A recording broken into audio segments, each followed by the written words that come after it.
नमस्कार विद्यार्थी मित्रांनो, मी प्राध्यापक भाऊसाहेब पुरी कर्मवीर स्पर्धा परीक्षा केंद्राच्या यूट्यूब चॅनलवर आपल्या सर्वांचं स्वागत करतो। विद्यार्थी मित्रांनो, आगामी होणाऱ्या कंबाईन परीक्षेच्या दृष्टिकोनातून आजच्या लेक्चरमध्ये आपण एक महत्त्वपूर्ण टॉपिक पाहणार आहोत। तो टॉपिक म्हणजे कोणता, तर ब्रिटिशकालीन जमीन महसूल पद्धती। आता ब्रिटिशांनी भारतामध्ये कोणत्या महसूल पद्धतीचा अवलंब केला याच्यावर परीक्षेमध्ये वारंवार आपल्याला हमखास प्रश्न विचारण्यात आलेले आहेत। त्या संदर्भामध्ये आपण चर्चा करणार आहोत। थोडीशी ब्रिटिशांची जमीन महसूल पद्धत पाहण्या अगोदर याची पार्श्वभूमी पाहूया। बघा काय झालं, 1757 पर्यंत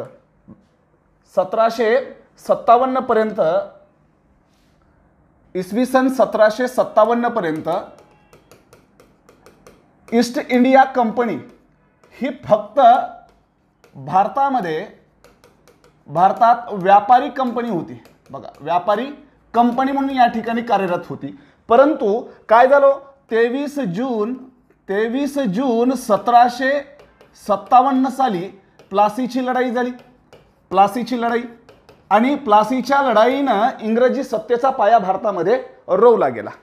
आणि त्यानंतर पुढे जातोय थोडंसं, 22 ऑक्टोबर 1764 ला बक्सारची लढाई झाली। बक्सारची लढाई आपल्याला माहिती आहे। बघा, 22 ऑक्टोबर 1764 ला कुणामध्ये झाली, इंग्रजांविरुद्ध मीर कासिम, अयोध्येचा नवाब सुजाउद्दौला आणि मुघल बादशाह शाह आलम। आणि या बक्सारच्या लढाईमध्ये काय झालं, बक्सारच्या लढाईमध्ये इंग्रजी सैन्याचं नेतृत्व करणारा कॅप्टन मनरो याने या तिघांचा पराभव केला आणि पराभूत मीर कासिम पळून गेला। पण सापडले कोण, अवधचा नवाब सुजाउद्दौला आणि मुघल बादशाह शाह आलम। आणि मग त्यावेळेस आपण पाहतोय या बक्सारच्या लढाईचा सगळ्यात मोठा परिणाम काय झाला असेल तर आपल्याला पाहायला भेटतं। बघा, अलाहाबादचा तह हा कधी झाला तर हा 1765 मध्ये। कुणी केला तर रॉबर्ट क्लाईव्हनं हा अलाहाबादचा तह आपण पाहतोय कुणावर लादला तर मुघल बादशाह शाह आलम याच्यावर लादलेला आपल्याला पाहायला भेटतो। आणि या अलाहाबादच्या तहानुसार काय झालं तर या अलाहाबादच्या तहानुसार आपल्याला पाहायला भेटतं ईस्ट इंडिया कंपनीला बंगाल, बिहार आणि ओरिसा या 3 प्रांताची काय भेटली हो, दिवाणी व निजामती अधिकार मिळाले ईस्ट इंडिया कंपनीला। कोणत्या तहानुसार, अलाहाबादच्या तहानुसार। दिवाणी व निजामती अधिकार ह्या अलाहाबादच्या तहानुसार ईस्ट इंडिया कंपनीला मिळाले। आणि या दिवाणी अधिकाराच्याच माध्यमातून रॉबर्ट क्लाईव्हनं बंगाल, बिहार, ओरिसा ह्या 3 प्रांतासाठी, बघा बंगाल, बिहार, ओरिसा ह्या 3 प्रांतासाठी आपण पाहतो एक महसुलाची व्यवस्था अस्तित्वात आणली होती। ती म्हणजे कोणती होती तर दुहेरी शासन व्यवस्था। आणि या दुहेरी शासन व्यवस्थेच्या माध्यमातून रॉबर्ट क्लाईव्हनं बंगाल, बिहार, ओरिसा या प्रांतातील प्रचंड मोठ्या प्रमाणात महसूल गोळा करण्याचं काम केलेलं आपल्याला पाहायला भेटतं। आता ही दुहेरी शासन व्यवस्था, बघा दुहेरी शासन व्यवस्था 1765 ते 1772 पर्यंत अस्तित्वात होती। 1765 ते 1772। पण 1772 मध्ये बंगालचा गव्हर्नर म्हणून भारतामध्ये आला वॉरेन हेस्टिंग। या वॉरेन हेस्टिंगनं काय केलं तर वॉरेन हेस्टिंगनं आपण पाहतोय ही अव्यावहारिक असणारी दुहेरी राज्य व्यवस्था बंद करून टाकली। आणि या वॉरेन हेस्टिंगनं 1772 ते 1776 या कालखंडादरम्यान आपण पाहतो एक नवीन व्यवस्था भारतामध्ये बंगाल, बिहार, ओरिसा या प्रांतात अस्तित्वात आणली। तिला आपण बोली पद्धत म्हणतो किंवा तिला आपण लिलाव पद्धत म्हणतो। लिलाव पद्धतीनं या ठिकाणी आपण पाहतोय शेतसारा वसूल करण्याचा ठेका बंगालमध्ये देण्याचं काम वॉरेन हेस्टिंगने केलं। आणि ह्याची पार्श्वभूमी आपल्याला पाहायला भेटते। बघा, ईस्ट इंडिया कंपनीनं आपल्या भारतामध्ये कशा पद्धतीने जमीन महसूल व्यवस्था लागू केली। विद्यार्थी मित्रांनो, पुढे बघूया। बघा, तुमच्या समोर एक चार्ट आहे। या ठिकाणी आपण पाहतो वॉरेन हेस्टिंग. या वॉरेन हेस्टिंगनं, आता वॉरेन हेस्टिंगचा कार्यकाळ बघितला तर 1772 ते 1785 हा त्याचा कार्यकाळ आहे. आणि वॉरेन हेस्टिंगनं 1772 ते 76 ह्या कालखंडादरम्यान काय तर बोली पद्धत किंवा लिलाव पद्धतीनं शेतसारा वसूल करण्याचा ठेका कुणाला देऊन टाकला तर ठेकेदारांना देऊन टाकलेला आपल्याला पाहायला भेटतो. ती बोली पद्धत आपल्या भारतामध्ये कुणी अस्तित्वात आणली तर या वॉरेन हेस्टिंगनं. त्याच्यानंतर दुसरा व्यक्ती तुमच्या समोर दिसतोय फोटोमध्ये, तो म्हणजे लॉर्ड कॉर्नवॉलिस. ह्याचा कार्यकाळ जर बघितला 1786 ते 1793 आहे. गव्हर्नर जनरल म्हणून यानं 22 मार्च 1793 ला कायमधारा व्यवस्था आपल्या भारतामध्ये अस्तित्वात आणली होती. पुढे जातोय थोडंसं, या ठिकाणी बघा हा थॉमस मनरो आहे. थॉमस मनरो 1819 ते 1826 या कालखंडादरम्यान मद्रासचा गव्हर्नर होता. आणि यानं काय केलं तर रयतवारी पद्धत ही भारतामध्ये अस्तित्वात आणलेली आपल्याला पाहायला भेटते.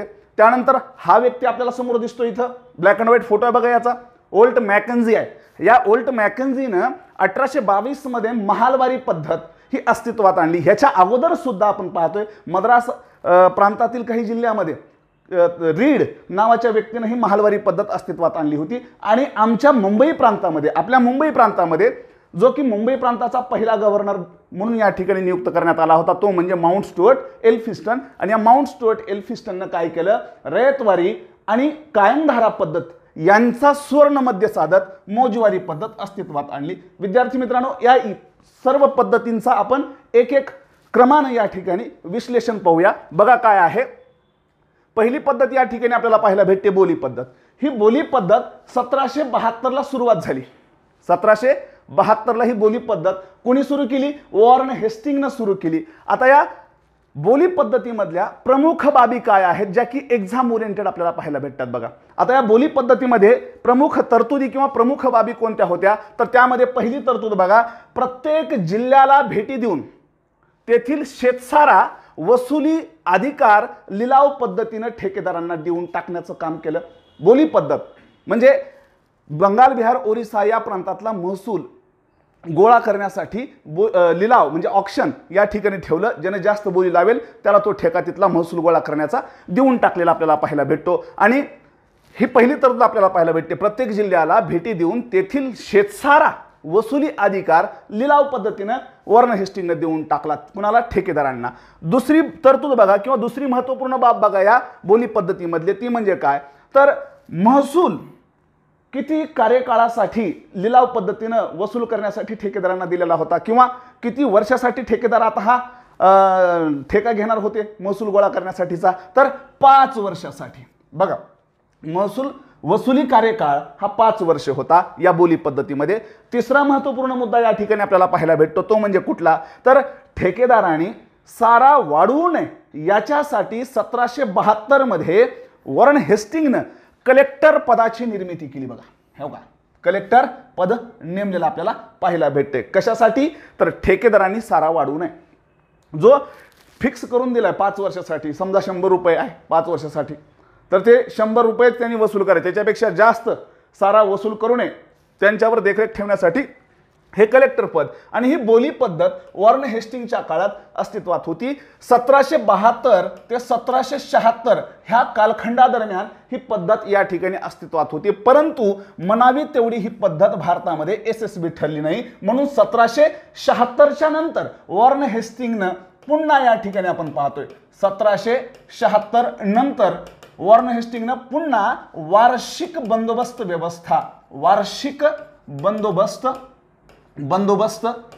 व्यवस्था अस्तित्वात आणली. आणि ही वार्षिक बंदोबस्त व्यवस्था जवळजवळ 1793 पर्यंत आपल्या भारतामध्ये अस्तित्वात होती. 1793 पर्यंत ही पहिली जमीन महसुलामधली वॉरेन हेस्टिंगच्या काळातली पद्धत आपल्याला पाहायला भेटते. विद्यार्थी मित्रांनो बघा आता या बोली पद्धतीचे आपण तरतुदी पाहिल्या. मग या बोली पद्धतीमध्ये आता यश का मिळालं नाही या बोली पद्धतीला तर या बोली पद्धतीमध्ये बरेचसे दोष होते. मग काय दोष होते हेही तुमच्या समोर माहिती असणं गरजेचं आहे. एक्झामला या ठिकाणी आपल्याला विचारलं जाऊ शकतं. बघा बोली पद्धतीमध्ये काय दोष होते तर नंबर 1 वॉरेन हेस्टिंगची ही पद्धत पूर्णपणे अपयशी ठरली. का अपयशी ठरली कारण बघा या व्यवस्थेत कंपनीचा अधिकारीच आपल्या हस्तकांच्या माध्यमातून लिलावात भाग घेऊ लागला व सारा वसुलीचा ठेका स्वतः घेऊ लागले. बघा, भारतीय व्यक्ती या ठिकाणी ठेके घेत नव्हते, तर ईस्ट इंडिया कंपनीचे कर्मचारीच काय करू लागले, आपला एक माणूस त्या लिलावामध्ये पाठवू लागले आणि त्याच्या माध्यमातून तो सारा वसूल करण्याचा ठेका स्वतः अधिकारीच घेऊ लागलेले आपल्याला पाहायला भेटतात. त्यामुळं ही व्यवस्था, बोली पद्धत ही यशस्वी होऊ शकली नाही. पुढचं बघा, शेतकऱ्यांवर प्रचंड अन्याय केला जाऊ लागला या बोली पद्धतीमध्ये. भलेही ठेकेदारांनी ठराविक शेतसारा जेवढा 5 वर्षासाठी नेमून दिला तेवढाच वसूल करावा असं सांगितलं होतं, कलेक्टर्स नेमले होते, तरी पण ठेकेदार काय करू लागले, जबरदस्तीनं शेतकऱ्यांवर जास्तीचा सारा आकारण्यात येऊ लागला, त्यांच्याकडून मोठ्या प्रमाणावर शेतसारा वसूल केला जाऊ लागला आणि हा अन्याय अत्याचार शेतकऱ्यांवर रोज रासपणे चाललेला आपल्याला पाहायला भेटतोय. नेक्स्ट, ही व्यवस्था कंपनीचे उत्पन्न निश्चित करणारी नव्हती. बघा, या व्यवस्थेत कंपनीचं वार्षिक उत्पन्न निश्चित झालेलं नाही किंवा जी 5 वर्षासाठी ही आपण पाहतोय बोली पद्धत लावली होती, त्यामुळं निश्चित असं उत्पन्न हे ईस्ट इंडिया कंपनीला मिळणारच नव्हतं. प्रत्येक जिल्हा वाईज वेगवेगळे ठेके देऊन टाकले होते, वेगवेगळी किंमत ठरवली होती, वेगवेगळा शेतसारा ठरवलेला आपल्याला पाहायला भेटतो. त्यामुळं या व्यवस्थेत कंपनीचे उत्पन्न निश्चित नव्हते, ठराविक नव्हते. होय बाबा, 100 रुपये आले तर 100 रुपयेच असं नाहीये, कुठून 80 रुपये, कुठून 70 रुपये, कुठून 60 रुपये, कुठून 100 रुपये असं या ठिकाणी आपल्याला पाहायला भेटतं. त्यामुळं कंपनीचं उत्पन्न या बोली पद्धतीमध्ये निश्चित नव्हतं. आणि 5वा महत्त्वपूर्ण मुद्दा म्हणजे काय, तर या व्यवस्थेमुळे जमीनदार वर्ग हा ब्रिटिशांवर प्रचंड नाराज झाला. का झाला असेल नाराज हो? कारण ठेका कोण घेऊ लागलं, ठेका हे ईस्ट इंडिया कंपनीचे अधिकारीच घेऊ लागले. कुणाच्या माध्यमातून, त्यांच्या हस्तकांच्या माध्यमातून.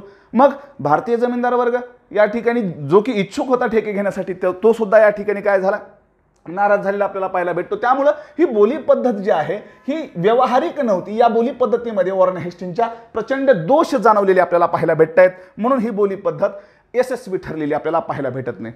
विद्यार्थी मित्रांनो, आणखीन एक पद्धत जी की कायमस्वरूपी परीक्षेच्या दृष्टिकोनातून चर्चेत राहणारी आहे जमीन महसुलाची पद्धत, ती म्हणजे कुठली, तर आपण पाहतो बघा, ही कायमधारा पद्धत.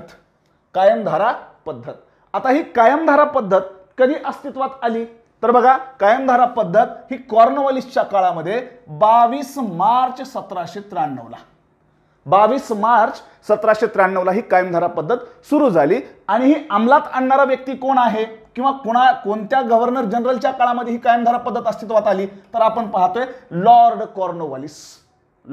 कॉर्नवॉलिस याच्या काळामध्ये ही व्यवस्था लागू केली. कुठं लागू केली, कोणत्या प्रदेशांवर लागू केली, तर आम्ही पाहतो मग ही व्यवस्था बघा कुठल्या प्रदेशावर लागू झाली आहे, तर नंबर 1 बंगाल, बिहार, ओरिसा. बघा, बंगाल, बिहार, ओरिसा सुरुवातीला ह्या 3 प्रांतामध्ये किंवा 3 प्रदेशावर ही व्यवस्था लागू झाली आणि नंतर ह्या बाकीच्या 3 प्रदेशावर. मग 3 प्रदेश कोणते बाकीचे नंतरचे, वाराणसी, उत्तर प्रदेशमधील वाराणसी, मद्रास आणि उत्तर कर्नाटक या प्रदेशामध्ये ही व्यवस्था नंतरच्या काळामध्ये अस्तित्वात आणण्याचं काम झालं. आणि ही कायमधारा पद्धत, आता ही कायमधारा पद्धत जी आहे, ही कायमधारा पद्धत हिला वेगवेगळ्या नावानं ओळखलं गेलेलं आपल्याकडे. आता ह्या कायमधाराला पद्धतीला काय म्हणले बघा, जहागीरदारी पद्धत. नेक्स्ट बिस्वेदारी बघा, बिस्वेदारी, सूर्यास्त पद्धत किंवा ह्यालाच आणखीन काय म्हणले, 10 वार्षिक बंदोबस्त व्यवस्था. अशा वेगवेगळ्या नावाने या कायमधारा पद्धतीला ओळखलं गेलेलं आहे. परत एकदा सांगतो विद्यार्थी मित्रांनो, बघा, कायमधारा पद्धतीला जहागीरदारी पद्धत म्हणले, कायमधारा पद्धतीला बिस्वेदारी म्हणलं, कायमधारा पद्धतीला सूर्यास्त पद्धत म्हणलं, कायमधारा पद्धतीला 10 वार्षिक बंदोबस्त व्यवस्था म्हणलं, कायमधारा पद्धतीला जमीनदारी व्यवस्था सुद्धा म्हटलेलं आपल्याला पाहायला भेटतं. पहा, ही वेगवेगळ्या नावानं कायमधारा पद्धत 22 मार्च 1793 ला अस्तित्वात आली. कोणत्या प्रांतावर, बंगाल, बिहार, ओरिसा आणि नंतर वाराणसी, मद्रास आणि उत्तर कर्नाटक या प्रांतामध्ये अस्तित्वात आलेली आपल्याला पाहायला भेटते. आता ही व्यवस्था जर बघितली, सुरुवातीला 10 वर्षासाठीच ही व्यवस्था लागू करा असं सांगितलेलं आपल्याला पाहायला भेटते. आणि मग भारताच्या एकूण 19% भूप्रदेशावर ही कायमधारा पद्धत अस्तित्वात आणली होती. आय रिपीट अगेन, बघा, ही व्यवस्था भारतातील एकूण 19% भूप्रदेशावर लागू करण्यात आलेली आपल्याला पाहायला भेटते. आणि या व्यवस्थेमध्ये शेतसारा हा कसा आकारला होता, तर या व्यवस्थेमध्ये शेतसारा आकारणी काय होती बघा, शासनाकडे 89% एवढी रक्कम भरावी लागणार होती आणि वसूल करणारे जो कोणी जमीनदार वर्ग होता त्याला ही 11% या ठिकाणी ही मिळणार होते. बघा, एकूण 100, समजा 100 रुपये या ठिकाणी शेतसारा आहे निश्चित केलेला, तर 100 रुपये जर जमीनदारांनी वसूल केले तर यापैकी 89% सरकारला आणि 11% ही वसूल करणाऱ्या जमीनदार लोकांना या ठिकाणी शेतसारा दिला जाणार होता. आणि ही व्यवस्था आपण पाहतोय कायमधारा व्यवस्था म्हणून अस्तित्वात आली. आता या व्यवस्थेमध्ये आणखीन एक प्रॉब्लेम होता, तो म्हणजे काय, शेतकरी. बघा, या व्यवस्थेमध्ये शेतकरी जो वर्ग आहे, शेतकऱ्याचा आणि सरकारचा डायरेक्ट संबंध नव्हता.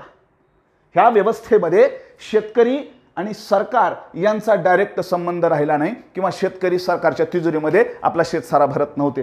तर शेतकऱ्यांना आता सारा जमा करावा लागत होता कुणाकडे, जमीनदाराकडे. कारण या कायमधारा पद्धतीमध्ये शेतसारा वसूल करण्याची पूर्णपणे जबाबदारी ब्रिटिश सरकारने कुणावर सोपवली, जमीनदारांवर सोपवलेली आपल्याला पाहायला भेटते. त्यामुळं ब्रिटिश सरकार आणि शेतकरी यांचा वास्तविक संबंध राहिलेला आपल्याला पाहायला भेटत नाही. पहा, त्यामुळं ही व्यवस्था आपण पाहतोय कायमधारा व्यवस्था 22 मार्च 1793 लॉर्ड कॉर्नवॉलिसच्या काळामध्ये अस्तित्वात आणलेली आपल्याला पाहायला भेटते. आणखीन काही या कायमधारा पद्धतीच्या बाबतीतली महत्त्वपूर्ण मुद्दे तुम्हाला शेअर करतो विद्यार्थी मित्रांनो. बघा, 1789 मध्ये गव्हर्नर जनरल कोण होता, कॉर्नवॉलिस. बघा, कॉर्नवॉलिस गव्हर्नर जनरल कोण आहे, कॉर्नवॉलिस. गव्हर्नर जनरल कॉर्नवॉलिसने सर जॉन शोअर याच्या अध्यक्षतेखाली एक समिती नेमली आणि त्या समितीच्या अहवालावर आधारित लॉर्ड कॉर्नवॉलिसनं आपल्या भारतात ही कायमधारा पद्धत, कायमधारा व्यवस्था ही भारतामध्ये लागू केली. आता या सर जॉन शोअरनं सांगितलं की बाबा ही कायमधारा पद्धत सुरुवातीला 10 वर्षासाठी लागू करावी, 10 वर्षाकरिता ही पद्धत लागू करावी असंही सुचवलं होतं सर जॉन शोअरनं. आणि त्यानुसार मग लॉर्ड कॉर्नवॉलिसनं 22 मार्च 1793 ही कायमधारा पद्धत अस्तित्वात आणली. आणि या व्यवस्थेत मग काय झालं तर शासन आणि जनता याचा थेट संबंध नव्हता. तर शेतसारा वसूल करण्यासाठी या ठिकाणी काय केले, सरकारनं जमीनदार हा वर्ग नेमला. सर्वस्व जबाबदारी शेतसारा वसूल करण्याची कुणावर सोपवली, जमीनदारावर सोपवलेली आपल्याला पाहायला भेटते. त्यामुळं जमीनदार हे आता या ठिकाणी शेतसारा वसूल करू लागलेले आपल्याला पाहायला भेटतात. बघा, नेक्स्ट पुढे बघूया. बघा, कायमधारा पद्धत ही कोणत्या महत्त्वपूर्ण वैशिष्ट्यामुळे ओळखली गेली किंवा या महत्त्वपूर्ण वैशिष्ट्यांच्या बाबतीत आपल्याला परीक्षेत प्रश्न विचारले जातात, बरोबर. त्यामुळे ही कायमधारा पद्धतीतील महत्त्वपूर्ण बाबी, महत्त्वपूर्ण वैशिष्ट्य हे माहिती असणं गरजेचं आहे. बघा, कायमधारा पद्धतीमधलं महत्त्वपूर्ण पहिलं वैशिष्ट्य काय, तर नंबर 1, कायमधारा पद्धतीत जमिनीची पूर्ण मालकी ही जमीनदाराकडे देऊन टाकली. बघा, कायमधारा पद्धतीमध्ये जमिनीची मालकी जमीनदाराकडे दिली. पण वास्तविक जमिनीचे मालक कोण होते, शेतकरी असलेले आपल्याला पाहायला भेटतात. पण शेतकऱ्यांची जमीन ही आता जमीनदाराच्या वर्चस्वाखाली गेलेली आपल्याला पाहायला भेटते पूर्णपणे. नंबर 2, जमीनदारांनी सरासरीपेक्षा जास्त सारा निश्चित करून ठराविक सारा सरकारला देणे हे बंधनकारक केलं. बघा, जमीनदारांवर सगळ्या गोष्टी सोपवल्यात आता ह्या कायमधारा व्यवस्थेमध्ये. मग जमीनदारांनी सरासरीपेक्षा जास्त सारा निश्चित करून ठराविक सारा सरकारला देणे हेही या ठिकाणी महत्त्वपूर्ण बाब आपल्याला पाहायला भेटते. बघा, जमीनदारांनी सरासरी जर या ठिकाणी ठेवल्या किती, 100 रुपये. मग 100 रुपये या ठिकाणी काय करणं, सारा सरकारनं ठरवून दिले जमीनदारांना की बाबा आम्हाला 100 रुपये द्या. मग तुम्ही शेतकऱ्यांकडून किती काय घेणार, मग जमीनदार तेच करू लागले. सरासरी सारा 100 रुपये ठरवला ना, मग ते काय करू लागले, 110, 120 अशा प्रकारचा शेतसारा कुणावर आकारू लागले, शेतकऱ्यांवर. मग ठराविक सारा 100 रुपये, हा 120 मधला 100 रुपये कुणाला द्यायचे, ब्रिटिश सरकारला द्यायचे. मग राहिलेले 20 रुपये कुणाचे, जमीनदाराचे. मग ही महत्त्वपूर्ण बाब या व्यवस्थेमध्ये अस्तित्वात असलेली आपल्याला पाहायला भेटते. पहा, तिसरा मुद्दा बघा, या व्यवस्थेत जमीनदारांना मालकी हक्क मिळाल्यामुळे जमिनी विकणे गहाण ठेवणे, दान करण्याचा अधिकार जमीनदारांना मिळाला. बघा, या व्यवस्थेत जमीनदारांना मालकी हक्क मिळाला. जर एखादा शेतकरी वेळेवर या ठिकाणी शेतसारा भरू शकला नाही तर त्याची जमीन विकण्याचा अधिकार जमीनदाराला, त्याची जमीन गहाण एखाद्या सावकाराकडे गहाण ठेवण्याचा अधिकार जमीनदारालाच, दान करण्याचा अधिकार जमीनदारालाच भेटलेला आपल्याला पाहायला भेटतो. त्यामुळं ही कायमधारा पद्धतीचे एक महत्त्वपूर्ण वैशिष्ट्य या ठिकाणी आपल्याला दिसतंय. नेक्स्ट चौथा मुद्दा बघा. बघा, ही 3 मुद्दे बघितले. चौथा मुद्दा या ठिकाणी आपल्याला पाहायला भेटतो. निश्चित काळात शेतकऱ्यांनी शेतसारा जमीनदाराकडे जमा करणे सक्तीचे केले. शेतकऱ्यांनी निश्चित काळात शेतसारा जमीनदाराकडे भरणे हे सक्तीचं केलेलं आपल्याला पाहायला भेटतं. आणि नाही जर केलं तर त्यांच्या जमिनी जप्त केल्या जात होत्या. बघा, एक दिनांक ठरवून दिला जायचा. त्या दिनांकाच्या सूर्यास्तापर्यंत जर त्या शेतकऱ्यानं शेतसारा जमीनदाराकडे भरला नाही तर त्या शेतकऱ्याची जमीन जमीनदार जप्त करायचा. म्हणून या व्यवस्थेला सूर्यास्त व्यवस्था, सूर्यास्त पद्धत सुद्धा म्हटलेली आहे. बघा बघा, हा चौथा मुद्दा महत्त्वपूर्ण आहे. निश्चित काळात शेतकऱ्यांनी शेतसारा जमीनदाराकडे जमा करणे सक्तीचे केले, नाही केल्यास जमीनदार जमिनी जप्त करत. नंबर 5, शेतकऱ्याकडून घेतला जाणारा सारा, जो काही वसूल केला जाणारा सारा होता, त्यापैकी 89% शेतसारा सरकारला द्यायचा, तर 11% राहिलेला सारा हा जमीनदार स्वतःकडे ठेवत असे. ही महत्त्वपूर्ण वैशिष्ट्य ही कायमधारा व्यवस्थेमध्ये आम्हाला जाणून येतात. बघा बरोबर. नेक्स्ट 6वा मुद्दा बघा वैशिष्ट्यामधला, सरकारची महसूल रक्कम. बघा, सरकारनं जी काही सरासरी महसूल रक्कम निश्चित करून दिली कुणाला, जमीनदाराला, ती जर जमीनदार निश्चित काळात, बघा, निश्चित काळात भरत नाही किंवा भरला नाही तर जमीनदाराचा महसूल गोळा करण्याचा अधिकार रद्द केला जात असे.